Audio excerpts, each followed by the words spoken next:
This time on Teachers Talk Live, we are making sense of homework by exploring the pros and cons of this debate with Carrie Baughcum, Matt Miller, and Joe Young. And to be live and interactive with us on future shows, just text @TeachCal to the number 81010 to receive a 2-hour reminder before every live show. I'm your host, Oscar Cielo State. Let's get right to it. We're going to talk about homework.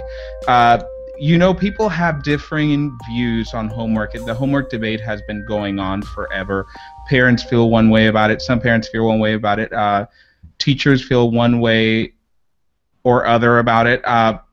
And students feel a certain strong way about it. But what it comes down to, everybody has these differing opinions, and there's actual research to support some views and against other views. But what it comes down to is that this is one of the topics where, unlike other topics that we've hit on Teachers Talk Live, teachers are the ones that have most control over how they handle this issue. So it's going to be interesting to talk about it, and it's going to be interesting to hear from our panelists as well as our people at the chat window and people tweeting with EduLive. So let's go ahead and begin. So the first thing that I want to talk about, that I want us to talk about with my panelists, is let's describe traditional homework and what it tries to achieve. You know, let's talk a little bit about that. Who can begin? But before we do that, I'm sorry. Let's go ahead and introduce ourselves. So let's start with Carrie.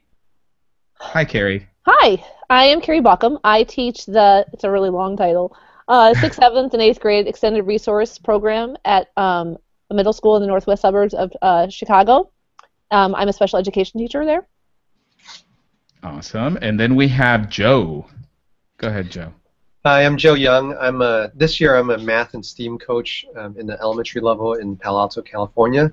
I've taught 1st grade, 2nd grade, and 5th grade, and I'm definitely excited about my new position to impact more students and learn from all the teachers in the district, and of course share their awesomeness with each other.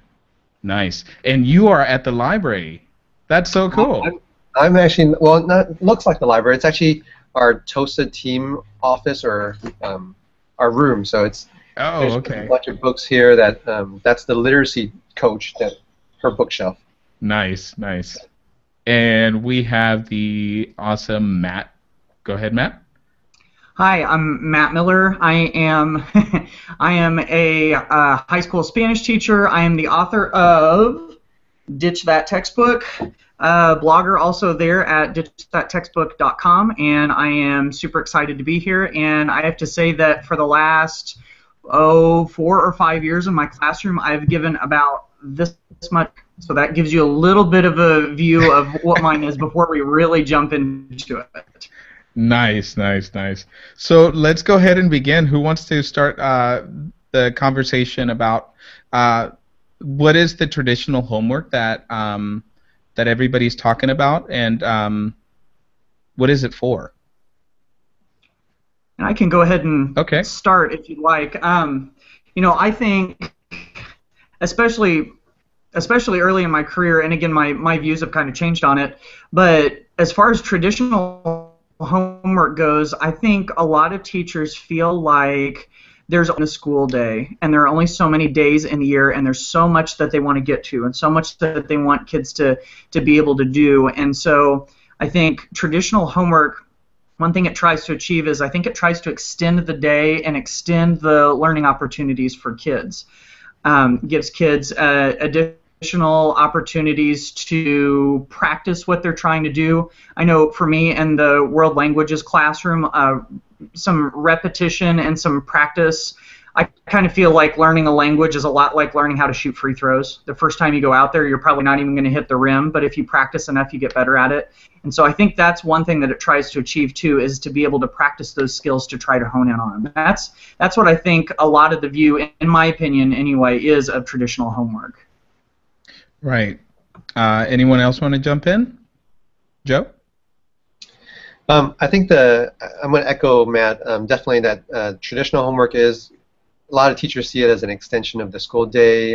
It's about practicing content. you know, as Matt said, there's so much curriculum and so much content to go through. Sometimes the homework does, or sometimes the classwork does turn into homework.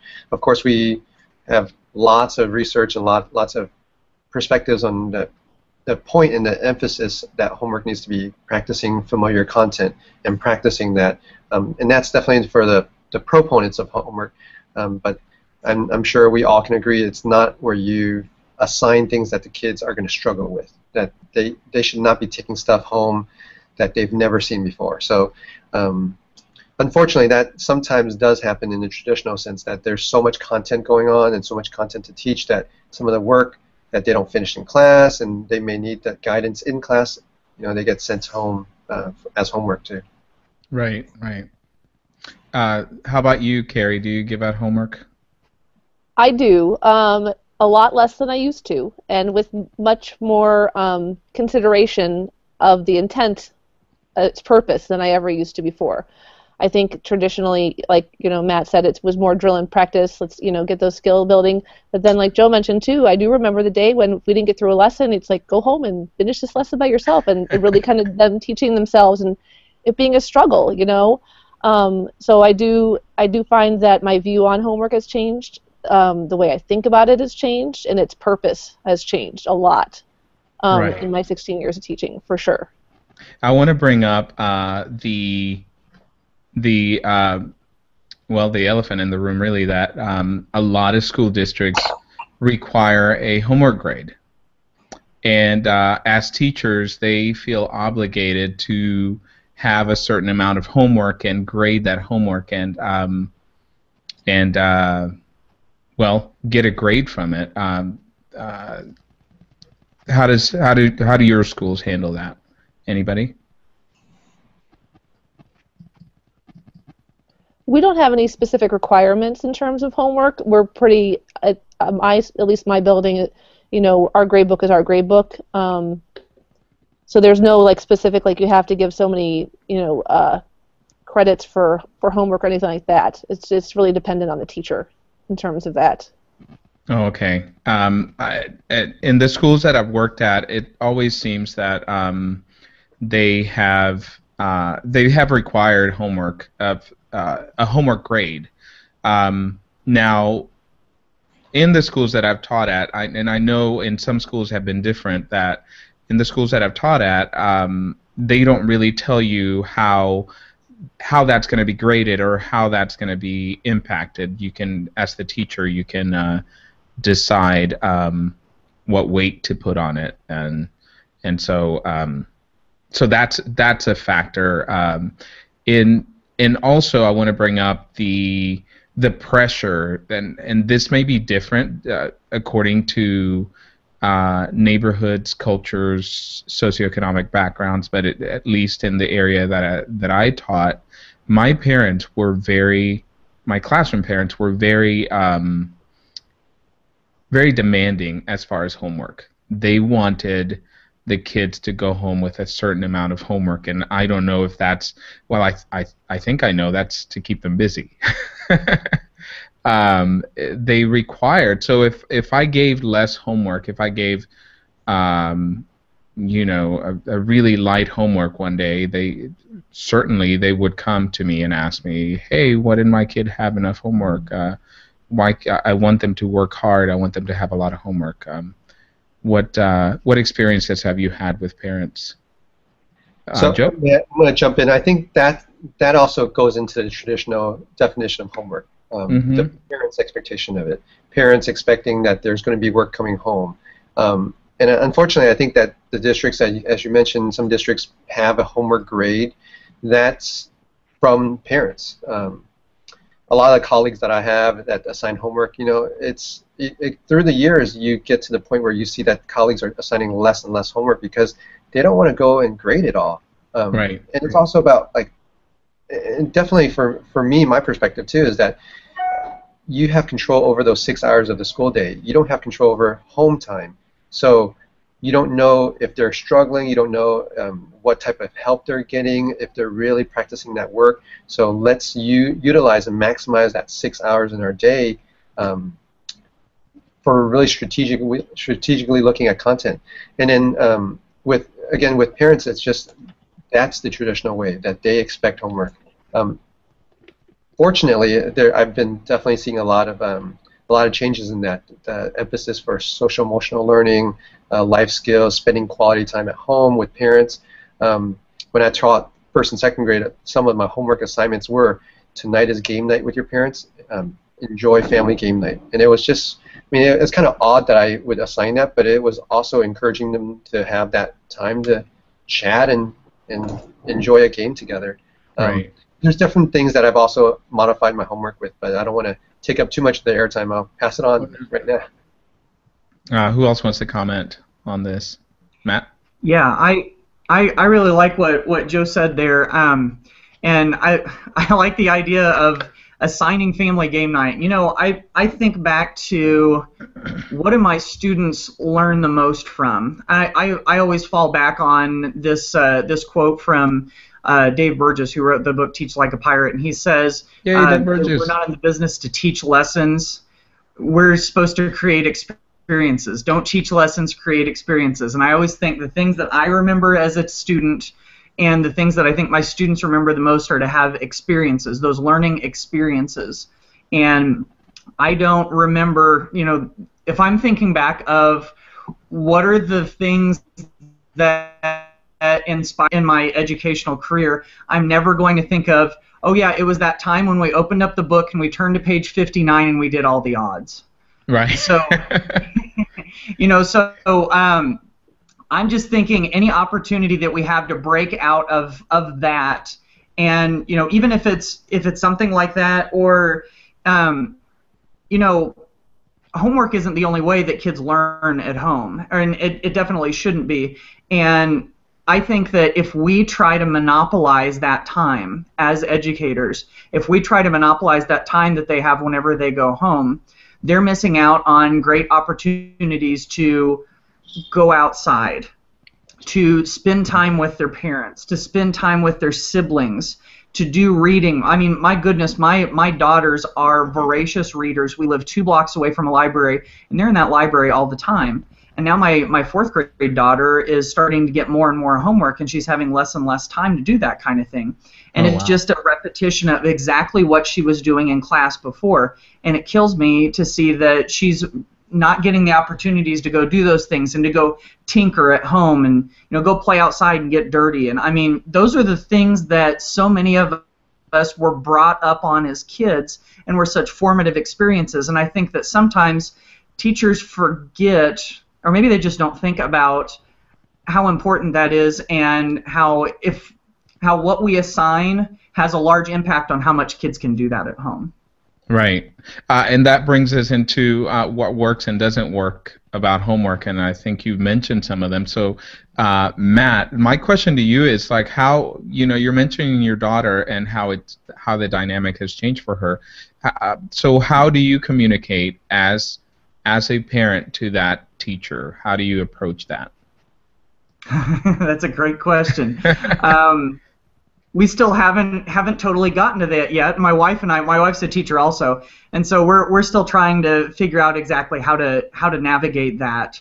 And I think that we should be. I mean, I know as a teacher now, having been at it from both sides, as a teacher, if I feel like I'm causing problems in the home with what I'm doing, I want to know about that. So right. I think it's important for parents to be vocal, not to be hateful and not to be one-sided, but at least to let teachers know what they think, and if they have any suggestions to make those suggestions. So that's probably how we'll approach that. Now, as far as what works in homework and what doesn't, so that I don't have to switch back, we'll kind of cover all of this right here.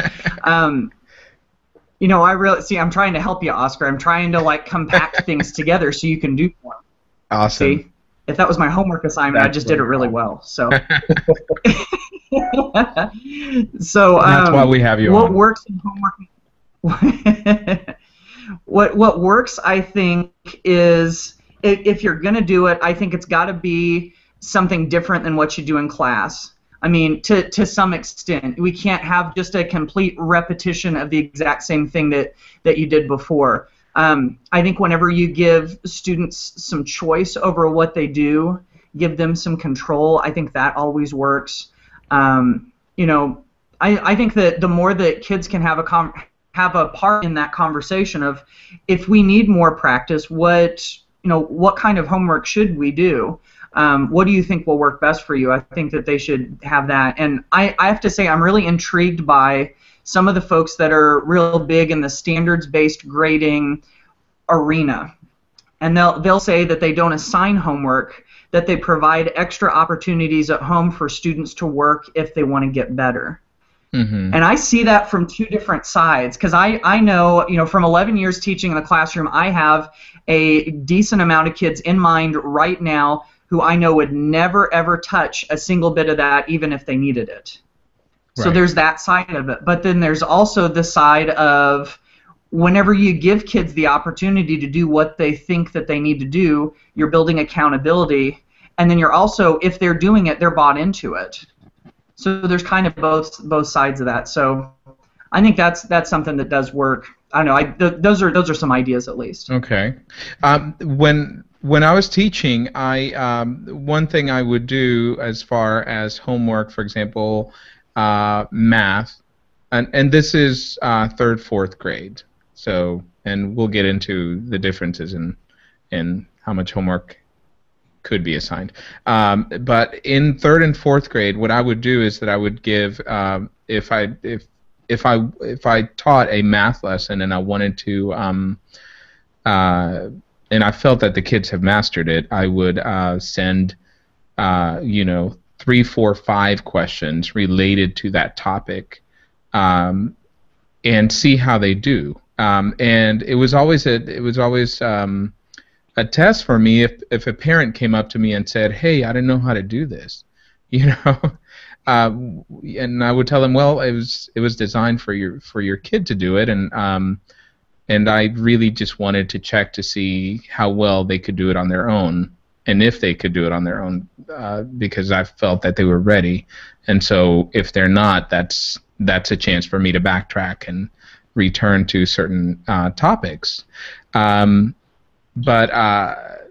it was always after a lesson had been taught and I felt that the student had a mastery of it. I never sent home stuff that I knew that they couldn't tackle.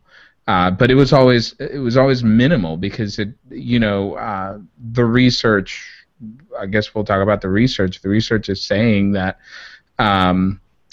there was an article by Marzano and Pickering at ASCD that says that there are benefits to homework, but in the lower grades, you see a much smaller benefit to it. While in the high school, it's a junior high and high school, it's a totally different thing. But anyway, I got off topic. Someone else speak. Carrie's smiling. Go ahead, Carrie. I had to think about where I want to go with what part of who was talking. Wait, I think I was on a tangent, so. That's okay. Then you brought me on a tangent, and I had to go back to where Matt was. So I work with students who are 2 to 3 years below grade level. So homework, for me, is reinforcement of skill, and it always has to be independent, because if it's not independent, then they can't do it by themselves, and I teach middle school too, so I think that they should be independent when they do their homework, just like any other student. So it's, I'm very intentful for what assignments I use, and I do use, some scripted materials, because it's all research based and it's very effective with my students. So the homework or the reinforcement of worksheets does help build skills. However, with that said, I don't know that I would ever give out homework if it wasn't for the gen ed teachers who were still giving out homework. So my job is to close the gap with my students. So they get, direct instruction, intense instruction for 40 minutes for each subject. They probably get more direct instruction in a day than most students do. They work they work really hard. So why would I want to give them more homework when they've already given me everything that they possibly needed to give me in the reading or math class that I teach them 40 minutes on track, student skills? I mean, they're working harder than most of our students are working. Right. So I give the homework so that when the gap begins to close, their student skills are good enough so that they can be independent in general ed class, that they don't all of a sudden not know how to be responsible for homework. So a lot of the homework that I give is just to kind of mind this skill, not really because, I mean, there is intent. I mean, I am building skills, but I don't give a lot of homework. It's just to kind of mind that skill that I know that if they go to another class, another teacher might give them homework so that they don't not know how to be responsible for something. But I'm very purposeful in the homework that I give. It does reinforce skills, and it's always that they can do it independently.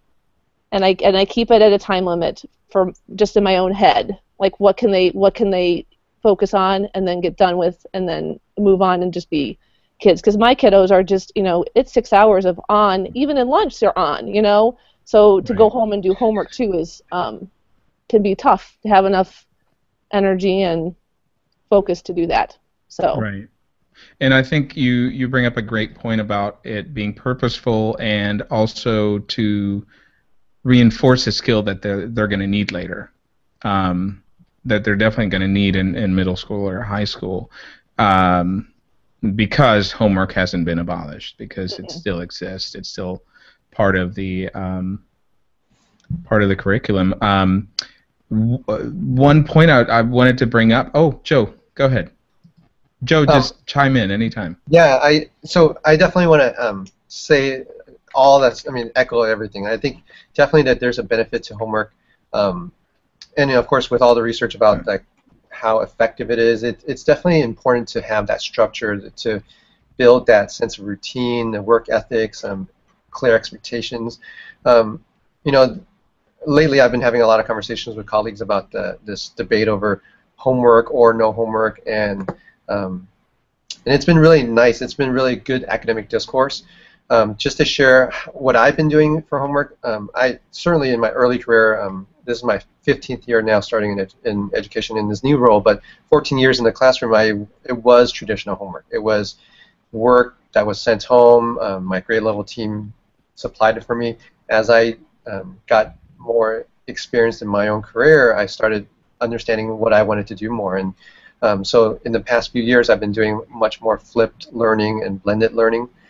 That's really been very powerful for me because I'm delivering content online, and it's helping the kids get content. And yeah, in this sense, it's not homework at all. They're not practicing any familiar skill. They're getting content. They're watching my lesson. So that's the only homework they do. It's watching a video.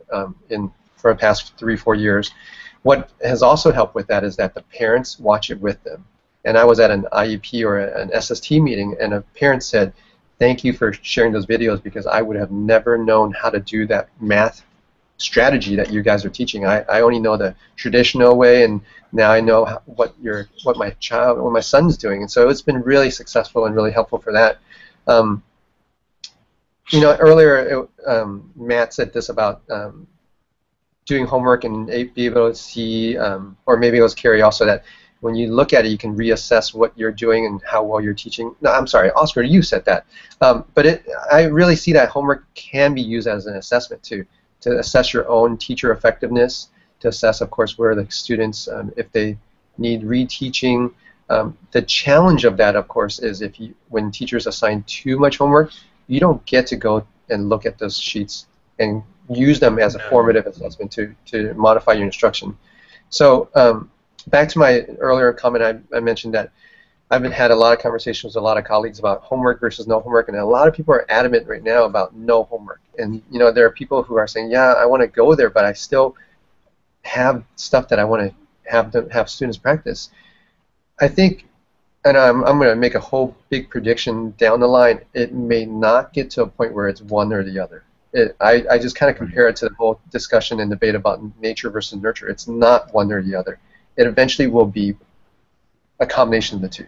That as long as your homework is purposeful, strategic, intentional, as Carrie said, and definitely not busy work. Definitely not stuff that you assign and you as a teacher never look at it until 2 weeks later, and what good will that do? So Or something. I'm sorry to interrupt. Something that you copied off a workbook last minute because you had to assign something.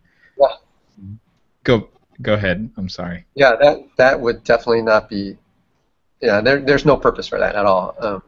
I mean, I think just connecting to the previous conversation earlier in the first question about just family time and having those life skills and enjoying that. When I do my flip video lessons, and then certainly they've turned into blended because the kids can rewatch it in the class, but I host it on our district's LMS on Schoology, and there's discussions, and it allows them to be able to just share ideas, ask questions, and it's been really successful because with that online discussion, it's accessible to all students. The quietest kids in class have a voice online. Yes. And they actually, I don't know, it's educational technology. They want to get onto online. They go onto Schoology and they ask, what's our next discussion? And so I'll throw in different discussions, videos actually, for like life skills on learning from failures and perseverance, and then have them just share their thoughts on those life skills. And that's sometimes my only homework, to do a dialogue on life skills. And that's great because you're on their playground. Technology is really their playground now. Matt, go ahead. Yeah, Joe, you were talking a little. Did you guys see me trying to raise my hand like 4 times over the last couple of minutes? And Joe just kept spouting off good stuff, and I'm like, I'll just let him keep going. But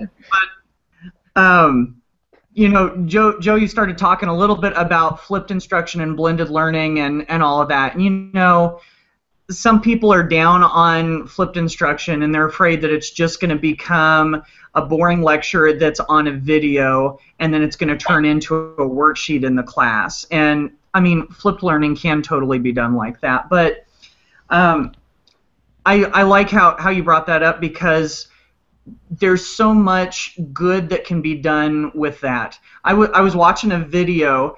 I believe it was a TED Talk by Sal Khan, the founder of the Khan Academy. And whether you like Khan Academy or not, it really did sort of start to introduce this to the mainstream.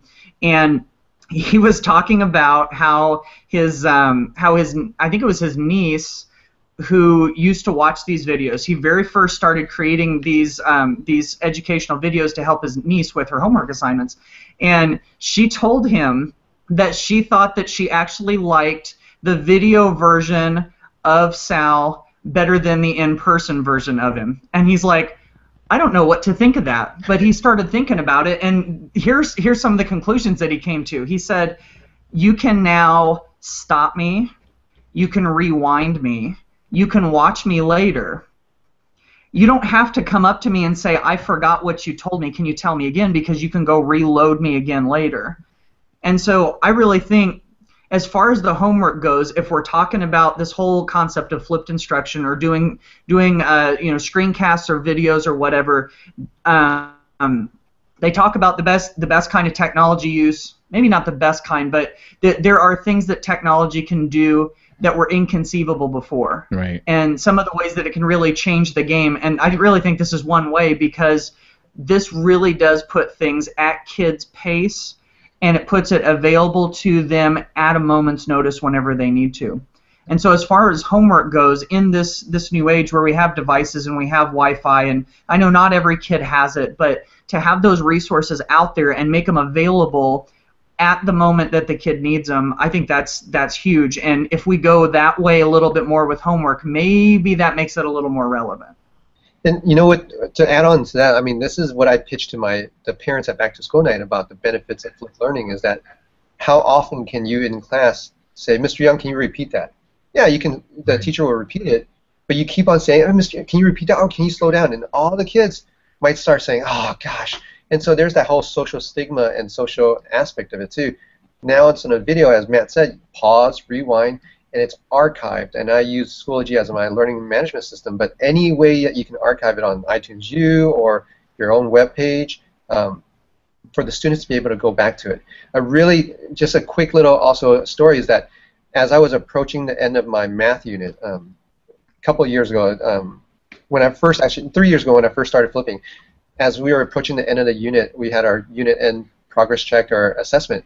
And a couple of girls came up to me and said, we got together and we rewatched all the videos to get ready for the test. And I thought, wow, will you guys go ahead and stand up in front of the class and just share your tip for everyone?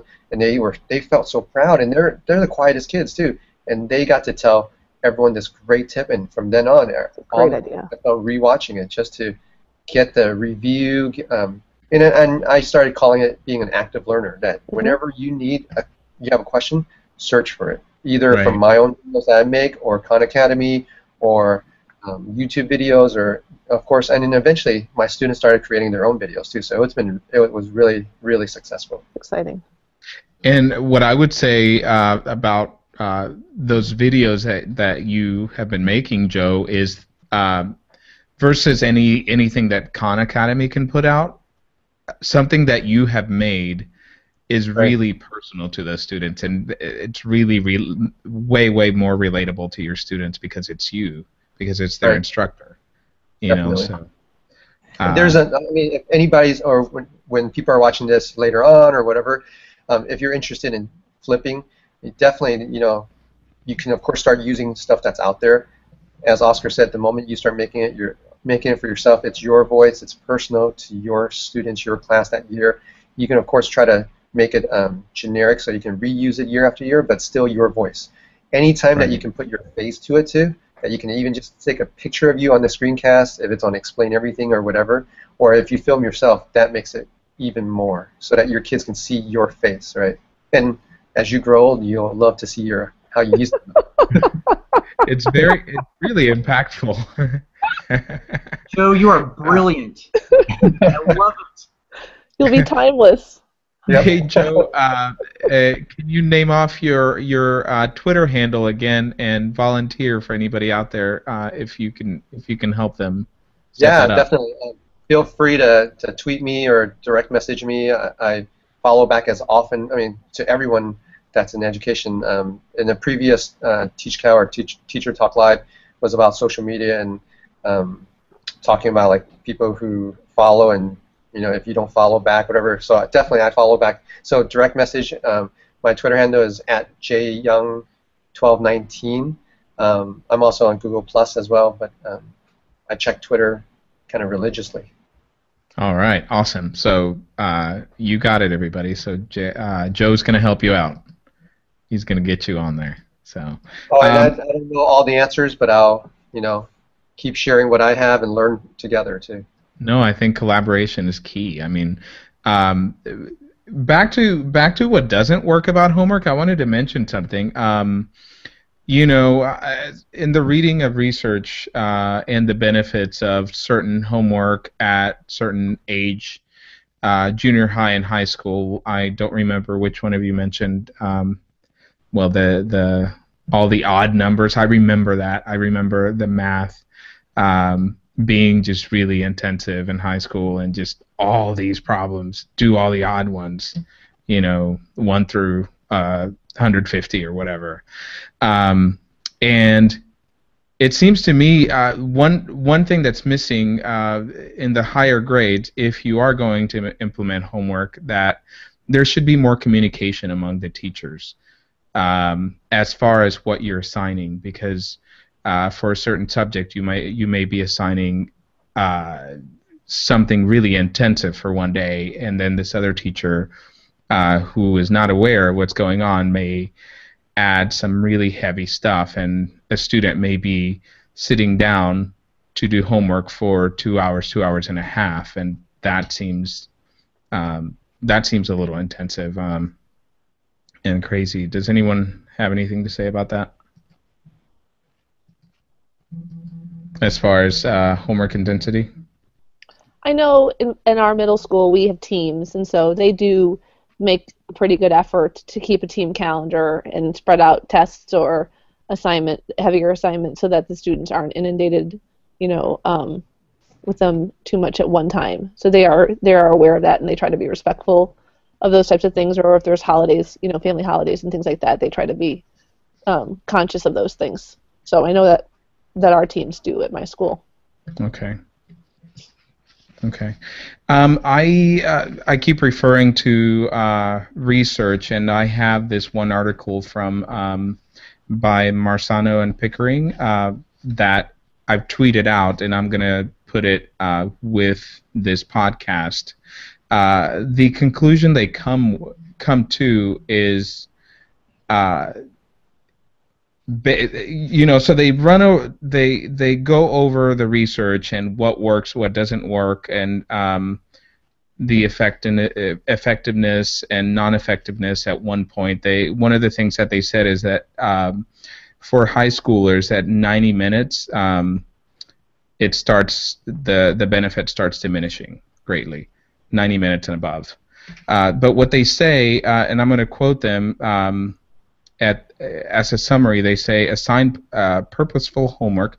Legitimate purposes for homework include introducing new content, practicing a skill or process that students can do independently but not fluently, elaborating on information that has been addressed in class to deepen students' knowledge, design homework that maximizes the chances that students will complete it.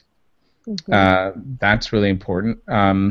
Involve parents in appropriate ways. One thing I failed to mention, that one of the purposes for my homework was also to involve the parents, to bring them in, because I wanted them to know what the students were doing at school. But I was very aware to tell them, yes, you should know that your students are doing mixed numbers right now, and you should just check to see if they know how to do it. If they don't know how to do it, then please report it to me. But you should not sit down and have to do it for them. And this also says, involve parents in appropriate ways without requiring the parents to act as teachers or to police students' homework completion. I think that's really important. And carefully monitor the amount of homework assigned so that it's appropriate to a student's age level and doesn't take too much time away from other activities. So, other activities. What are the other activities that can supplement the student's home life? Matt? Before we jump to the other activities, if it's okay, yeah. You were citing research, and it made me think of you got to kind of, whenever you get into research, I always feel like you have to take into consideration Mark Twain's quotes about there are lies, there are darned lies, and then there are statistics. So I think you can only take it so far, but it also makes me think of some of the stuff that Alfie Kohn has published. If you're not familiar with him, he is less than thrilled with homework, and in fact, he has written a book called The Homework Myth. And I just a second ago tweeted out a link to it. Okay. If you do a web search for Alfie Kohn rethinking homework, you should be able to find it. And he talks about the fact, here I've actually got the article up. I won't read it to you, but he does say that there's absolutely no evidence of any academic benefit from assigning homework in elementary or middle school. He even says here, in preparation for his book, he's had to do a lot of time sifting through research. He says there isn't even a correlation between whether children do homework or how much they do and achievement. And he says that the correlation school, and it gets even worse when you start to actually really dig into the statistics. So he's real big into we don't need it. But again, Oscar, like you've been saying, is you've got all this different research. People come at it from different directions and everything. But I go back to that's what I always go back to. And I know especially for younger kids, it's like my daughter in the 4th grade. I know she comes home and her teacher, this is sort of interesting, I thought, her teacher has a policy where if you work on homework for 45 minutes and you don't get it done, you're done. 45 minutes? I know, isn't that's a long time. And there's been times where Cassie has had to invoke the 45-minute rule. So, yeah, so anyway, I mean, Yeah, you were talking about research. I just thought that I would bring that up. No, good point. Good point. And it's true. It's true. Research, you can make anything fit, right? Just about, yeah. If you try hard enough, you can make anything fit. You can make any argument with research and find the proper statistics to value it. But I want to go back to some. Make up your own statistic. Make up your own study. Yes. Say again. I was saying you can find the research, or you can make up your own study, and then it proves your. Yeah. Right. Yeah, that's true. That's such a good point. I want to go back to something that Joe said. He was talking about his prediction. That, and I am going to agree with him. There's probably always going to be homework. So that brings me to the next questions. What are the next steps? Can we concur on a solution? Can we come up with a solution, and so that we can spread it out through this show and through our blogs, through any way that we can. Carrie? Well, I just had a thought. I mean, I was thinking about a homework assignment that I gave today, and listening to everybody, give ideas, and I feel like I have my own ideas now. Not to give more homework, but just to do it better with more intent and with better quality. But I think sometimes teachers forget that. I don't think homework's going away either, but I don't think it's a bad thing either. But I think we can be creative in the skills that we want to teach through homework. So, like, I gave a Google Classroom assignment to my classroom, and it was to work on some vocabulary from a story that we're planning on reading. And for sure, I wanted them to read the sentences and understand what the vocabulary word was. But my real intent was for them to know that they go to classroom to do their assignments, that they're opening up a doc, that they're using the doc and they're typing in the words, or they're using the voice to text to fill in the words. So I had much more purpose in that assignment than just those vocabulary words. I had all of those tech things that I wanted them to acquire and learn to do, and that if they got stuck, I do have a resource class, but if they got stuck on it, that they would ask for help so they could problem solve. So I think that there are ways that we can be creative with our homework that has different purpose and intent than just learning academic skills. I think we can do homework with different intent or a different purpose, and it doesn't have to just be let's learn information. We can sneak other things in there to enrich our students' learning and their skills, but it doesn't have to be about multiplication facts or a spelling word. That's what I think. Well said. I think I totally agree. I think definitely, Carrie, you hit it. You got the nail on the head. It's about skills. It's about getting kids to extend the learning that's beyond your class or your subject or your grade. That those skills of research and communication and problem solving will go for life. So I think that's it. That if we are creative and intentional and purposeful, having a very clear objective of what we want to assign, not to be busy work, but to have them practice those skills, it's going to benefit them. It's going to make them feel richer too, because they'll be better at everything. Those skills that we're including. Exactly. I want to say that one of the important things overall, I think, is to be able to have a dialogue about this among teachers and parents, among teachers and teachers, about what is appropriate, what is the purpose of homework, what can be done to benefit the students. Matt, you wanted to say something? Oh, I was just doing this, but actually, yeah, I kind of do. Okay. We were talking about. I know that kind of looked like me raising my hand, but as far as the solution for all, I totally agree with Joe and Carrie about it's got to be skills focused. We got to be building kids skills. If we're going to do homework, I think that's got to be it. But one of the things that I think happens sometimes is we try to come up with a one size fits all answer to problems in education. Exactly. And I think that we strip the decision making out of the teacher's hands too much. And so what I really think is important is to remember that every individual teacher in their own classroom knows the needs of their particular kids really well, and that's kind of one of my things when I talk about textbooks, is that, you know, why are we going to just blindly follow what somebody 1,000 miles away in a textbook company thinks is right for my students, when I have my students right in front of me and I know what they need and I know what they're going through.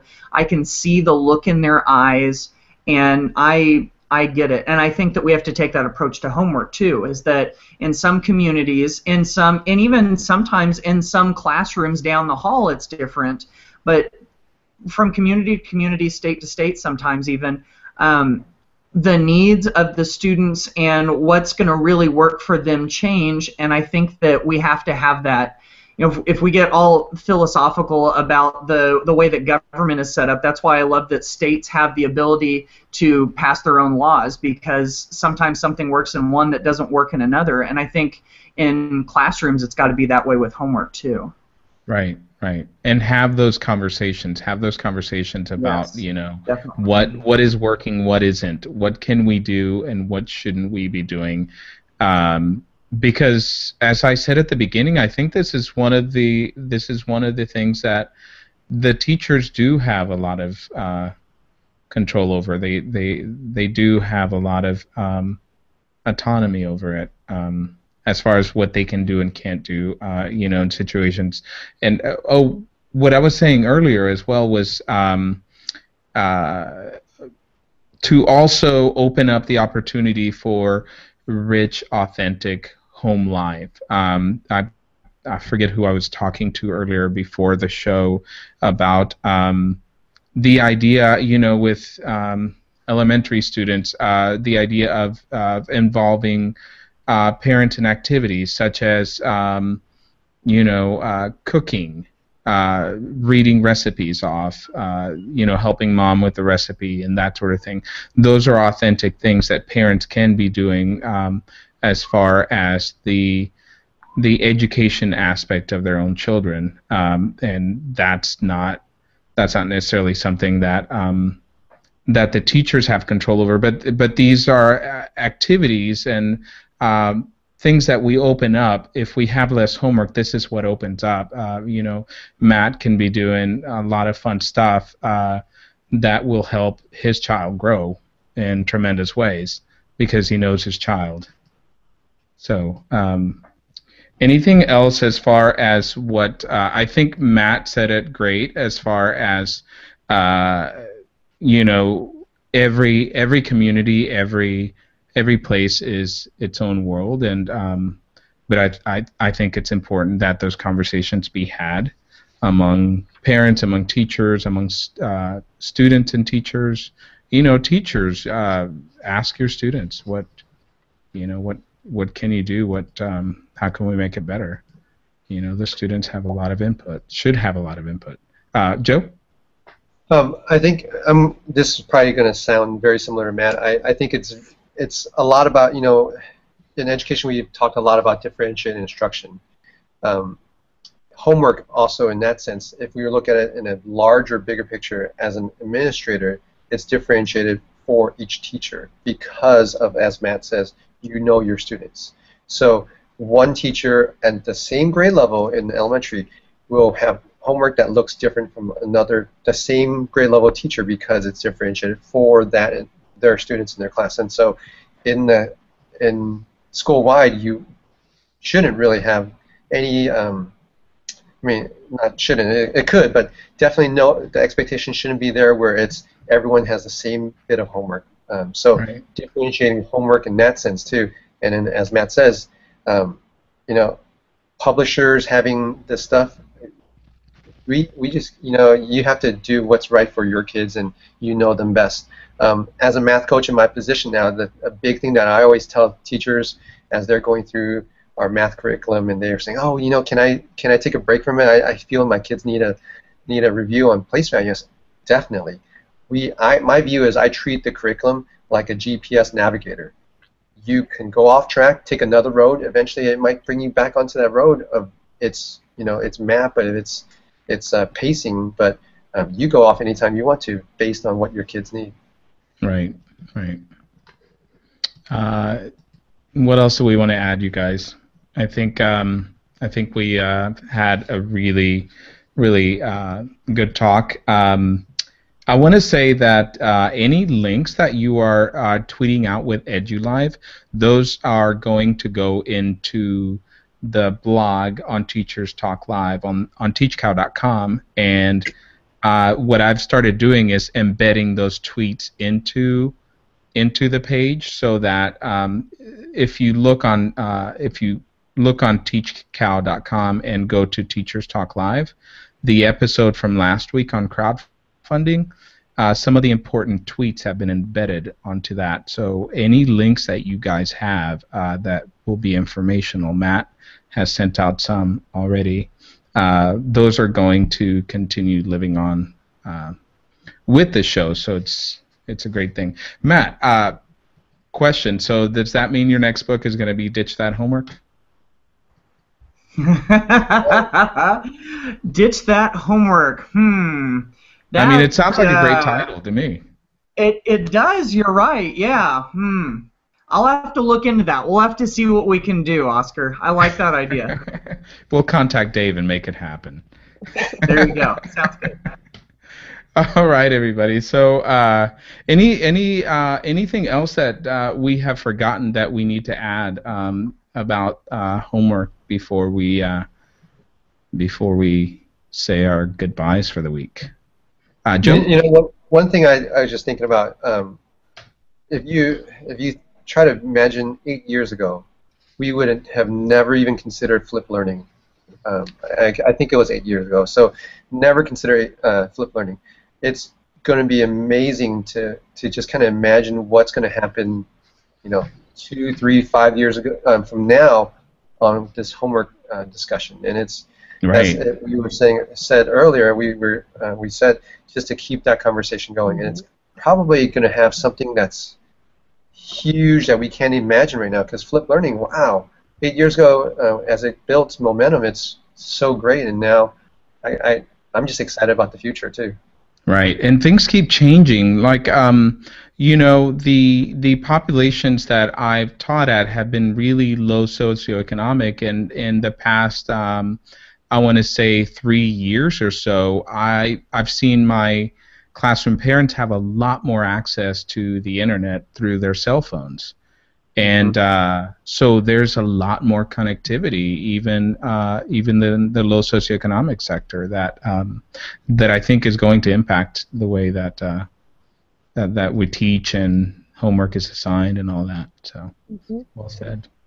No, I agree. I agree with everybody. I do agree with keeping the dialogue open. I know that some people can have very definitive views about things, and they get stuck in that view. And I think it's important to hear all sides, whether you agree with them or not, and just take away what works for you. But it's important to listen to all sides, and that is going to make us richer teachers when we know what's coming at us, and it also helps us inform our decisions. I mean, there's plenty of things that I thought that's stupid, and then I let it sit and mold, and then I'm like, oh, that wasn't a bad idea. So I just think it's important to talk about it always, but always be respectful of all sides, whether we agree or disagree. It's important to listen to all sides because we can learn something. Exactly. From each I other. couldn't have said it better. Yay. I couldn't have said it better. I mean, I don't want to say anything else because I don't want to mess it up. Yeah, we just end it with what Carrie said. Let's just end it right now. Awesome. Go Cubs! Go Cubs! So you guys, I want to remind everybody to subscribe to our podcast at teachcow.com. There's a link on there, so you can get automatic new show downloads in audio form, which is awesome. You can listen to it on the train, on your commute, and also to get reminders of our show, text at TeachCow to the number 81010, and you'll get a 2-hour reminder of the upcoming shows. Speaking of upcoming shows, October 13th, Dr. Greg Goins is live again with the Going Digital show. And the next day, October 14th, we're going to get into difficult conversations at school on Teachers Talk Live. And I think you got into a little bit of that, Matt, earlier you were talking a little bit about difficult conversations. I think this is a topic for next week as well. And then October 21, we're doing learning styles. So we're going to chat all about exploring learning styles and that sort of thing. So busy next 2 weeks. So make sure you tune in and participate. So, hey, look at that. So who's winning, Matt? Matt is showing us his 3-0 right now. I'm afraid to say that on a recorded podcast because 3-0. If they lose, then that just makes me look cocky. Awesome. I hope your team wins. I don't. Yeah.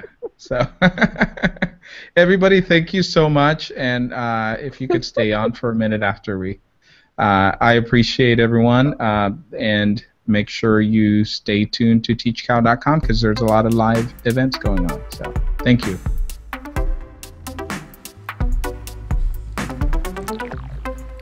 Tune in to our live interactive programming every Wednesday at teachcow.com. You may email us at teachcow@gmail.com, under Twitter @teachcow, Facebook teachcow, and Google+ Oscar Staten. On the website, you may find our other social media at teachcow.com. And if you would like to become a panelist on our show, we welcome you to contact us through teachcow.com. Thank you very much.